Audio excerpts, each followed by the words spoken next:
Hello, good morning students. आज class 9 में आपके बायोलॉजी में जो है संयोजी ऊतक चल रहे हैं, कनेक्टिव टिश्यूज, जिसमें आप लोगों ने पढ़ा था कि क्या होते हैं कनेक्टिव टिश्यूज और उनकी क्या विशेषताएं होती हैं। उसके बाद आपको पढ़ना है संयोजी ऊतक के प्रकार, जिसमें से हम पढ़ रहे हैं पहला प्रकार रक्त या रुधिर। तो देखिए क्या होता है रक्त। रुधिर लाल रंग का एक तरल संयोजी ऊतक है। कैसा ऊतक है रुधिर?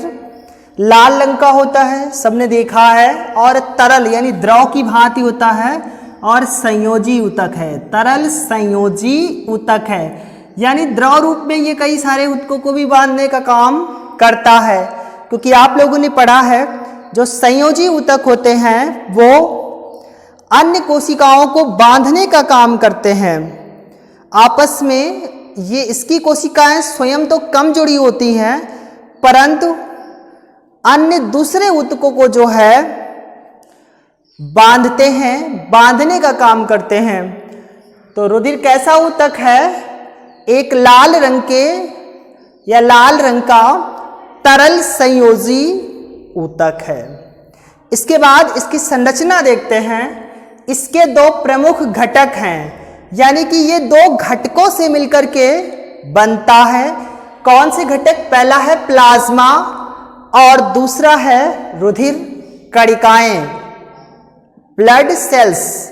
तो सबसे पहले हम प्लाज्मा के बारे में जानते हैं, फिर हम पढ़ेंगे रुधिर कणिकाएं। तो देखिए प्लाज्मा क्या है?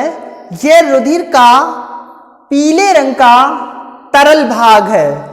यानी जो हमारा रुधिर तरल संयोजी ऊतक है, उस ऊतक में पीले रंग का जो भाग होता है वो प्लाज्मा होता है, और प्लाज्मा में लगभग 90% जल होता है। 90% जो है प्लाज्मा में जल उपस्थित होता है, और बाकी बचे हुए अन्य पदार्थ होते हैं। वो कौन कौन से? 90% जल होता है, जिसमें लवण, यानी 90% में ही बताया जा रहा है, जिसमें लवण, ग्लूकोज, प्रोटीन, अमीनो अम्ल, ऑक्सीजन तथा कार्बन डाई गैसें होती हैं। यानी कि 90% भाग पीले रंग का होता है, और उस 90% भाग में ग्लूकोज, लवण, प्रोटीन, अमीनो अम्ल, ऑक्सीजन और कार्बन डाइऑक्साइड गैसें सम्मिलित हैं। परंतु जो 10% रुधिर का भाग बचता है, उस 10% भाग में ये रुधिर कणिकाएं होती हैं। ठीक है, तो प्लाज्मा जो है वो कुल रुधिर का 90% भाग बनाता है। उस 90% भाग में जो है, यानी कुल रुधिर का पीले रंग का तरल भाग है, इसमें 90% जल होता है। यानी जो 90% भाग बनाता है वो 90% जल, और उसी जल में जो है लवण, ग्लूकोज, पानी, प्रोटीन, अमीनो अम्ल, ऑक्सीजन और कार्बन डाइऑक्साइड गैसें सम्मिलित हैं।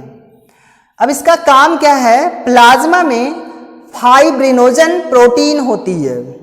यानी प्लाज्मा जो है, इसी प्लाज्मा में फाइब्रिनोजन नाम की प्रोटीन होती है, जो कि रुधिर को जमाने के काम आती है, यानी रुधिर को जमाती है। जब किसी दुर्घटना या चोट लगने के बाद रुधिर का थक्का बनता है, जिसके कारण रुधिर बहना बंद होता है, तो वो फाइब्रिनोजन प्रोटीन के कारण रुधिर का जो है थक्का बनता है, जिसके कारण रुधिर का बहना शरीर से बंद होता है। ठीक है, तो आप फाइब्रिनोजन प्रोटीन जो कि प्लाज्मा में पाई जाती है, और ये करती है रुधिर के थक्का को जमाने का काम। ठीक है, तो ये था प्लाज्मा। एक बार फिर देख लेते हैं। प्लाज्मा एक पीले रंग का तरल भाग है, वो भी रुधिर का, यानी प्लाज्मा रुधिर का पीले रंग का तरल भाग है, जिसमें लगभग 90% जल होता है, और उसी जल में जो है बहुत प्रकार के लवण, ग्लूकोज, प्रोटीन, अमीनो अम्ल, ऑक्सीजन तथा कार्बन डाई ऑक्साइड गैसें होती हैं। इसके अतिरिक्त इसका काम क्या है यानी प्लाज्मा का, तो प्लाज्मा में जो है फाइब्रिनोजन नामक प्रोटीन उपस्थित होती है जो कि रुधिर को जमाने के काम आती है। इसमें और भी कुछ पदार्थ होते हैं जो प्रतिरक्षियों को संश्लेषण के लिए उत्तेजित करते हैं, यानी बाह्य पदार्थों जैसे जीवाणु आदि को जो है निष्क्रिय करता है, जीवाणु को निष्क्रिय कर देता है। ठीक है, ये प्लाज्मा। इसके बाद रुधिर का दूसरा अहम घटक देखते हैं, रुधिर कणिकाएं, ब्लड सेल्स। तो रुधिर कणिकाएं जो हैं वो रुधिर में 3 प्रकार की होती हैं, जो कि तीनों प्रकार यहां पर आप देख पा रहे हैं। पहला प्रकार है लाल रुधिर कणिकाएं यानी कि रेड ब्लड कार्पेल्स सेल्स, यानी रुधिर कणिकाएं सेल्स नहीं होती है, इसको आप पढ़िए ब्लड कार्पेल्स। ठीक है, तो red blood carpels, white blood carpels and blood platelets, या इसे रुधिर पट्टिकाणु भी कहते हैं। ठीक है, तो सबसे पहले हम लाल रुधिर कणिकाएं देखते हैं, ये कैसी होती हैं, इनका आकार क्या होता है और का कार्य क्या होता है। तो लाल रुधिर कणिकाएं जो हैं ये चपटी अंडाकार होती हैं। कैसी होती हैं? चपटी अंडाकार या डिस्क। ठीक है, डिस्क इस प्रकार से बनी होती है, डिस्क के आकार की होती है। इसमें लाल रंग की हीमोग्लोबिन प्रोटीन होती है। क्या होती है? लाल रंग की हीमोग्लोबिन प्रोटीन होती है जो कि क्या करती है? रुधिर का भाग बनाती है। प्रोटीन कैसी है? लाल रंग की है, जिसके कारण रुधिर का रंग लाल होता है। तो आप इस प्रकार कह सकते हैं कि लाल रुधिर कणिकाओं में उपस्थित लाल रंग की हीमोग्लोबिन प्रोटीन रुधिर का भाग बनाती है, जिसके कारण रुधिर का रंग लाल होता है।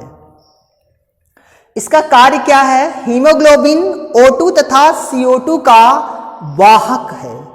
वाहक का मतलब होता है लाने और ले जाने का काम करने वाली।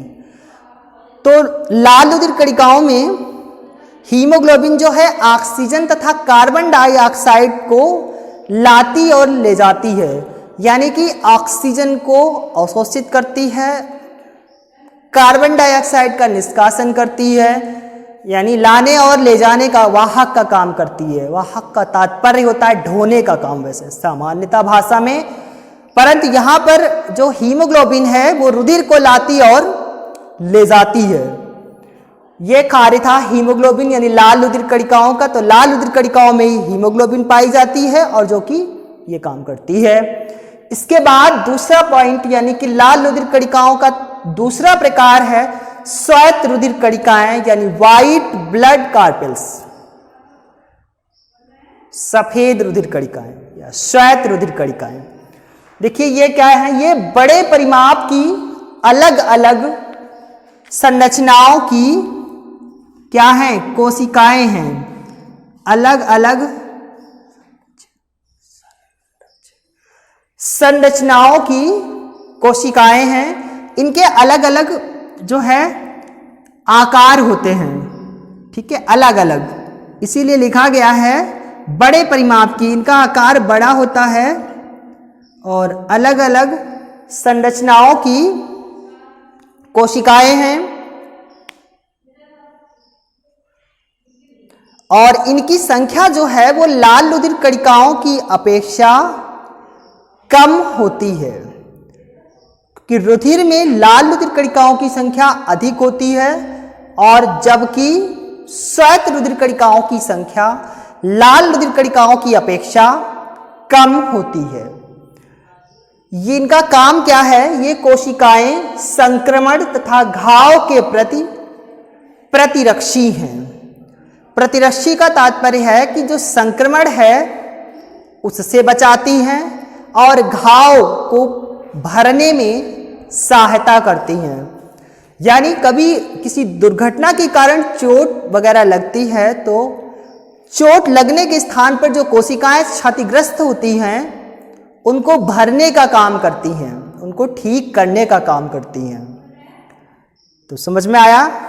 यानी ये हानिकारक जीवाणुओं तथा मृत कोशिकाओं का अंतर ग्रहण करके उनको नष्ट करती हैं। संक्रमण किसी हानिकारक जीवाणु के कारण चोट लगने वाले स्थान पर, तो उनको क्या करती हैं, ये अंतर ग्रहण कर लेती हैं और अंतर ग्रहण करके उनको समाप्त कर देती हैं, नष्ट कर देती हैं। जिससे क्या होता है, नष्ट करने से कोशिकाएं जो है इसकी संक्रमण और घाव के प्रति प्रतिरक्षी बल की तरह कार्य करते हैं, प्रतिरक्षी का कार्य करती हैं, यानी संक्रमण और घाव दोनों में मदद करती हैं, संक्रमण से बचाती हैं और घाव को भरती हैं। इसके अतिरिक्त तीसरी है प्रकार रुधिर प्लेटलेट या रुधिर प्लेटलेट्स भी लिखा होता है। तो ये केवल स्तनधारियों में पाई जाती हैं। किस में पाई जाती हैं? स्तनधारियों में। स्तनधारी वे जीव होते हैं जो बच्चों को जन्म देते हैं, यानी कि बच्चे पैदा करते हैं, जरायुजी होते हैं, और उनकी मादाएं अपने बच्चों को स्तनपान कराती हैं, जैसे मनुष्य, गाय, भैंस, बकरी, चतुष्पादी गमन करने वाले जानवर। इसके अलावा चमगादड़ को भी स्तनधारी की श्रेणी में रखा गया है, व्हेल मछली को स्तनधारी की श्रेणी में रखा गया है, क्योंकि चमगादड़ भी बच्चों को जन्मता है, बच्चे पैदा करता है, ठीक है, और उसकी मादाओं में स्तन ग्रंथियां होती हैं, ठीक है। तो स्तनधारी आप समझ पाए। तो रुधिर प्लेटलेट्स जो है वो केवल स्तनधारी जीवों में पाई जाती हैं और इनमें जो है केंद्रक अनुपस्थित होता है, न्यूक्लियस नहीं होता है। इनका काम क्या है? यह रुधिर के थक्के को जमाती हैं। जैसे आपने प्लाज्मा में पढ़ा था कि फाइब्रिनोजन प्रोटीन के कारण थक्का जमता है, वैसे ही जो रुधिर प्लेटलेट्स हैं ये भी थक्के को जमाने का काम करती हैं।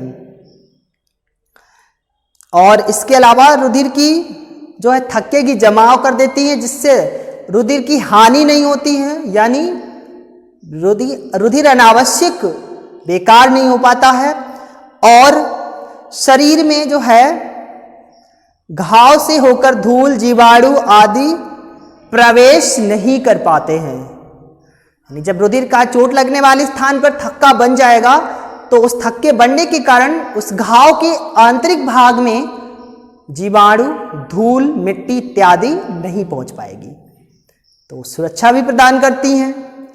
तो इस प्रकार थे ये था हमारा रुधिर ऊतक और रुधिर किन घटकों से मिलकर बना होता है वो आपने पढ़ा। प्लाज्मा और रुधिर कणिकाएं, जिसमें प्लाज्मा का कार्य, रुधिर कणिकाओं के प्रकार और उनके बारे में तथा उनका कार्य भी जाना। तो आप अपनी कॉपी पर इस वीडियो को शेयर करना। आज के लिए बस इतना ही। आपको मिलेंगे नए वीडियो में जिसमें पढ़ेंगे रुधिर के कार्य।